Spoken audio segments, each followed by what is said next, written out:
Hello everyone and welcome to Mythic Championship Cleveland. It's day number 3. That means it's the Super Showdown for our top 8 competitors. Let's look at the bracket, Maria. All right, let's take a look at our bracket to find out where we're headed this morning and again this afternoon. All right, well, our players are ready, so let's head down to the feature match area for our first set of quarterfinals here at Mythic Championship Cleveland. Yoshihiko Ikawa on the draw, rather, in this final game. So we have a full-on Thief of Sanity game going on here. It's been played, it's been bounced, it's been replayed. There's yet another one in hand for Yoshihiko Ikawa, and he's going to be able to very much push the tempo this early game, force Michael Bonda to interact rather than sculpting a hand. Double Thief of Sanity. This could get messy for Michael Bonda if he's not able to get something going. Michael Bonda, he has to try it. He throws out at least one blocker. He's going to gain a couple of life, draw some cards from this 2-2. Sorry, gain one life, draw one card from this 2-2 Hydroid Crisis. Here comes Teferi. I like this kind of aggro-Esper approach in this somewhat daunting matchup. Bonda has been developing his mana base quite nicely and has a lot of cards in hand. He casts Wilderness Reclamation and has enough mana for a negate backup in the face of an Absorb on the other side of things. So here comes a Chemist's Insight, and Ikawa says, yeah, you can have the card drawing. I'm just going to counter your key threats. Yoshihiko Ikawa putting on a clinic with these copies of Thief of Sanity here. He's potentially just going to close this game out with damage a little bit faster than Michael Bonda might reasonably have expected.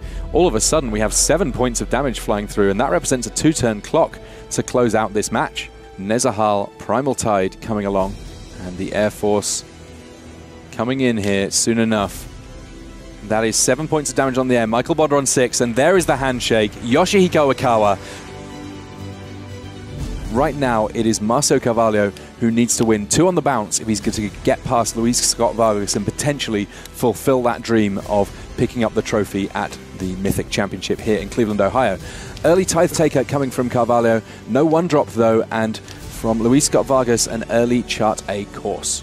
History Benalia coming along here. That will generate a knight and still more knights. And looking at what it is that Marcio has going on, he's got some of the kind of the high-cost threats that make the Azorius deck potentially very scary. He's got Benalish Marshal and Venerated Loxodon that he can be playing with soon enough. In the meantime, though, a Lava Coil, a nice answer to a Tithe Taker, dealing with it without allowing any afterlife. And for now, at least, this is Luis making sure that the board is comparatively clear on his opponent's side of things. There's just the one copy of Murmuring Mystic in the sideboard. We've seen Luis Scott-Vargas in the past with some, what I like to refer to as cheeky one-offs in the sideboard.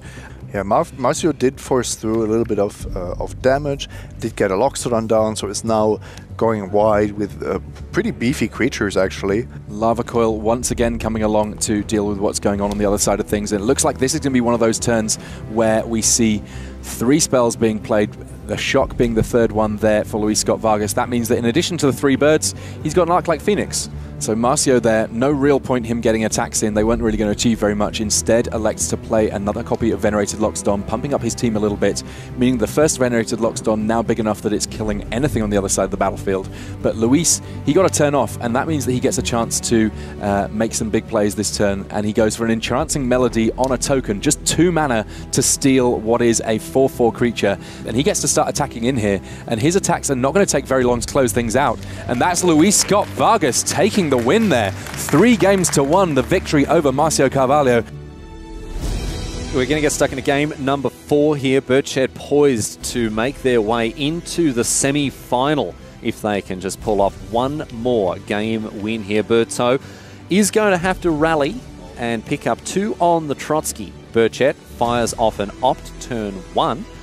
Berto, no play turn 1 or turn 2, although his hand doesn't look too bad. But look at this, Burchett's hand completely bereft of lands here, and even after 2 opts, it doesn't look like they've found their second island. And Berto, all of a sudden, in the driver's seat. Absolutely. Having both Curious Obsession and Wizard's Retort in hand. Uncontested as well. Yucko. I don't see the way that Burchett can easily get themselves back into this game. Merfolk Trickster this turn, perhaps to stem the bleeding. Yeah, so Berto has a couple of options. He can just choose to retort here, or he can choose to trade Dive Down for the Trickster's ability and then just attack with the Trickster and force the trade. That way you still have access to the Wizard's Retort in case Burchett plays something like Island Tempest Djinn, which could be problematic. I mean, that's how it starts, right? Right. Looks So- like the Merfolk Trickster does resolve, so I think Berto's going to fire off the dive down, Paul, and I like that play. Because this does force the chump block. Go on So here. by keeping the Trickster around, now Autumn has the ability to play any number of creatures here to then go for a double block to try to get that Trickster off the battlefield. Siren Storm Tame at the play now for Burchett. Berto with the opportunity to counter it thanks to Wizard's Retort in hand. Let's see if he wants to take that. No, not going to take that opportunity here. Burchett just has 2 copies of Dive Down and the Spell Pierce in hand, and I think Berto has to respect that 1 mana that's been put up so heavily. But I think a dive down from Burchett's going to keep them both around. And, Yeah, so this is big. Yeah, I mean, Burchett is we said that their path to victory is going to be a long and winding road. And now he's in the very, very tricky, awkward spot here. Had he just used a counterspell, for example, to get the Siren Storm Tamer off the battlefield, This would be a lot simpler. yeah, this would be a lot simpler. But now there's the clean trade. But now Autumn has the opportunity to draw a land here and play out a Tempest Djinn if they draw one. Yep. So let's see if Burchett can find it. There's the land. And this means a Tempest Djinn will come down. So Burchett, after an early stumble and fumble on mana, they are now right back in this game. And unfortunately for Berto, he wasn't able to capitalize on Burchett's initial, mana issues. We'll see what Berto's next move in. He's got a Tempest Djinn of his own, but another Exclusion Mage here. But we might see a dive down here just for tempo. Burchett just is currently sitting at 10 life, so can't really take a whole lot more damage. But now Julian doesn't even have an attack because of that dive down. And Burchett has a ton of spells in their graveyard. Could consider using Entrancing Melody here on the Terramander while Julian Berto is tapped out and can't protect it. And that's exactly what we're going to see here. And how many spells is it? Opt, 1, 2, 3, 4, 5 in the 6 now in the graveyard. So has the ability to adapt. Oh my goodness. Wow. What a stunning reversal here from Autumn's Autumn turning it Burchett. around. Autumn's turning it Absolutely. around. And Berto unable to defend himself as that. Is this another one? His Tempest Djinn is only a 3/4 wow. and another 5/4 flyer. Burchett with the aerial superiority. In they come. A huge attack here for Burchett with 15 damage pointed right at Julien Berto. He's now looking to see if he should line up a double block on one of the Tempest Djinns, but Julian will lose both of the creatures that block. And that just doesn't put him in a winning position here. He's got 2 useless Grey Ogres on the ground here. It looks like there is going to be a double block here. That is a straight, clean 2-for-1 here for Burchett. And Oh my another goodness. Tempest Djinn as well. Down the runway, up into the sky. 1 draw step left for Berto. I don't think there's anything that he can pull together to win this game. Britannia rules the skies, ladies and gentlemen. Autumn Burchett my goodness. through to the semi-finals of Mythic Championship Cleveland. What a performance after an incredibly difficult start. Juke down to 18 after an early Viashino Pyromancer. He's on the draw. And you have to say that gives Maslaton an early advantage. Absolutely, and this is an ideal start. Just getting something on the board here with the Pyromancer, but Reed following it up with the Surge Mare. The thing with the Surge Mare, though, it doesn't have any power, so Alex can freely attack with the Pyromancer, and any combination of the various burn spells that he can have in his deck can finish off the Surge Mare. That is what he chooses to do. And this is just a clean 1-for-1. But right now, we're going to have a Fanatical Firebrand get eaten up by an Essence Capture, and that turns the Terramander into a 2/2 flyer. Not bad, but there's an important consideration here, Paul. You cannot adapt. And now Alex Maslaton can attack. Will Reed Duke take the trade? And again, just interactions where both players are just happy with what's going on. That's fine. I'll take it. So now here's the Viashino Pyromancer, and I believe Alex Maslaton has a light up the stage, which he can fire off as well. He does. That's a nice sequence here for Maslaton. I think that's going to give him a slight advantage as we head towards the mid-game here. Reed just doesn't need to play a flyer this turn, and actually this Trickster is the perfect foil to that Collision Colossus. Now Reed Duke during combat is just going to tap down the Viashino Pyromancer, and this Collision Colossus is not going to do anything. Yeah, he's deployed his Tempest Djinn. He's got both Dive Down and Spell Pierce as backup options, and Maslaton has to be thinking in this position, I'm in a tight spot. And Alex has to fire off this Lava Coil. Maslaton just like, look, you've got it or you don't, and Maslaton recognizes, well, this time you got it. Juke fires off that dive down, and the Tempest Djinn fights another day here. Reed is going to choose to attack with this Merfolk Trickster. It does technically put Alex on a 3-turn clock, attack for 6 for over 3 turns. We do have the shock fired off at the Merfolk Trickster. I think that's fine. Yeah. Again, that interaction, like, yep, I'll take that. He might actually go for the double Spell Pierce I here. think he's going to do it. Spell Pierce you. Okay, Maslaton says, well, I'll pay. Yep, okay, good. You know and what's then, coming when somebody does that. you know it. It's like when, remember when poor old Raptor got triple dazed? Right. All right, so trading 2 for 4 damage, not in Alex's favor. Really needs to find a Lava Coil or a Collision Colossus. Well, Juke gets in again now. Maslaton down to 8 after another attack for 4. And here is, what is this? An entrancing melody. Take that, Vioshino Pyromancer. This could be it. I think this is just This over could be now it. because Alex found a land. He needs to find Frenzy into Lava Coil Shock to actually stay in the game. I think that's it. Reed Juke has been as good as his word. He considered the red matchup a positive and a favorable one for him, and he's going to take it out 3 Here's games the to 2 squeeze. here. What can it be? Yan Wing Chun channeled by Alex Maslaton. Has he found what he needs? He's found a light up the stage. Here's a rebuy. 2 cards off the top. I tell you what, there've got to be 3 removal spells. There's got to be 3 removal spells in the top 2 cards of Alex Maslaton's library. And Maslaton flips the first one. You gotta flip it, dude. You gotta show us. It's a Goblin Chainwhirler number 2. This could be it. Alex Maslaton with a mountain and an extension of the hand. Mr. Magic slams his way into the semifinals of Mythic Championship Cleveland. All right, we are underway here. Luis kept his 6. And looks like a nice hand here from Ikawa as well. He actually has all of his mana lined up here. Thought Erasure on turn 2. Opt in response from Scott-Vargas.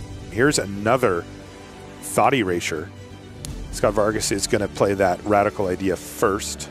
So Arclight Phoenix number 2 hits the battlefield here and knocks Ikawa's life total down to 12. The third Thought Erasure of the game is going to take away another negate. A hostage taker off the top of the library now for Ikawa, and he is moving closer and closer to the finals. Luis looks like he is just out of gas here. He's going to go ahead and jumpstart the Radical Idea, but Ikawa gets to steal and play the Goblin Electromancer, leaving Luis with nothing. He has a Radical Idea, but it's kind of his last hope.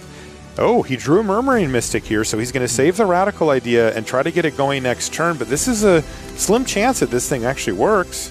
So here's Kaya Orzhov Usurper to start hitting up the graveyard of Luis Scott-Vargas. Kaya doing work against Jumpstart. Yeah, forcing the issue here, making Luis do this. And now Luis is going to be really tempted to double block the Electromancer, but this is not going to work out well for him. The Eldest Reborn is, in fact, going to get this Mystic off the battlefield. Murmuring Mystic hits the bin, and now we're at the point where Luis really just needs to find Niv Mizzet, and even then, as we know, there's a second copy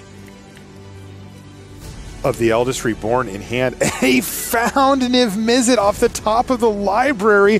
That had to be the best draw in his mind, but as it turns out, the Eldest Reborn number 2 is waiting, and Ikawa gets rid of Niv Mizzet. That's absolutely huge. That Murmuring Mystic dying, that's unfortunate. Now, he does have another, right? He does have another Niv Mizzet, but now Niv Mizzet is also going to join the party on Ikawa's side, who's not going to exile that with Kaya, I'm quite sure. Boy, the Eldest Reborn is doing work this game, and that's going to do it. Yoshihiko Ikawa advances to the finals. We have easy keeps here. Okay, well, here we go. We're off to the races. Ikawa this is needs game to fire a removal number spell 5. if he has one right away. And he didn't have it. He just passed the turn back. Just Terramander's going to crack in and just get in for 1 point of damage before passing the turn back to Ikawa. Dive Down and Curious Obsession in hand, but Autumn prefers the Merfolk Trickster. Wow, that's a next level play. This is next level. Ikawa says, I'll take it. He gets an extra land drop before passing the turn. There's the Merfolk Trickster on end step. Yeah, Ikawa says, okay, fine. Yeah, you got yourself a 2-powered creature. So this means... Wow, and Autumn being patient. Still no Curious Obsession. They will only cast Curious Obsession when it's really possible to protect the target. Is this the turn now that Autumn puts the Curious Obsession on? Looks like it. There's Curious Obsession going on to Terramander. What does the hand look like? Negate plus dive down. And this is it. It's also huge. it's not only negate and dive down, it's also asset capture. So we're going to that was a see big draw, multiple though. removal spells from Ikawa. He did find one there with a cast down. Right, and he also has a Kaya Orzhov Usurper, and we talked about how we can use Kaya to remove Curious Obsession. Here's Thief of Sanity from Ikawa, and that's going to prompt the Essence Capture. And here we go, cast down, no, says Autumn, and the turn's going to get passed back to Burchett. This is getting really close. This is getting really close, and here's Teferi, which can be negated. But Burchett is out of protection Out spells. of protection, so this is huge. This draw step plus the other Curious Obsession plus the other Curious Obsession. No, just going to attack for the 3 here, draw 1 extra card. But this is it. This is a huge sequence right now. If Autumn Burchett can defend this Terramander for 1 more turn cycle, that might be the Mythic Championship.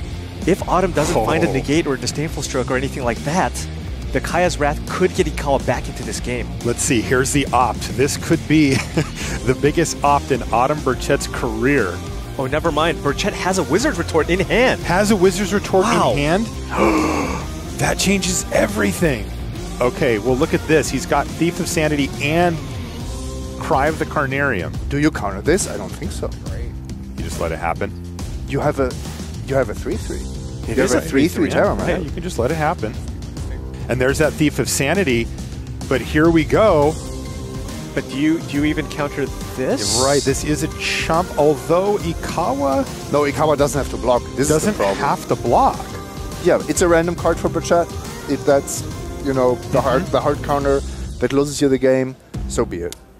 But oh my goodness, it was Wow, a hard it actually counter. is the hard Look counter that's going to lose that Ikawa hand. the game. 2 Wizard's Retorts and a Spell Pierce. Ikawa can still chump block this turn, Right. but chump blocking is unlikely to win him the game here. So Ikawa's just going to attack and try to find a blocker, I suppose? Yeah. There are a lot of them. That's just From a dive England. down. He missed. He missed. He effectively missed here. And he has, no matter how many spells he casts, Autumn has the counter, has the answer. This is it. It's over. Autumn has this match. Autumn Burchett is simply looking on and saying, what do you want to do, Ikawa? Because they know in hand are a pair of Wizard's Retorts and an effectively unbeatable situation for Autumn. And there's Kaya's Wrath. That is going to be met with a counter spell. And is this going to be it? Are we going to see the hand get extended? This is it. Counterspell number 2 for Autumn Burchett. And England has a Mythic Championship winner, and it's Autumn Burchett.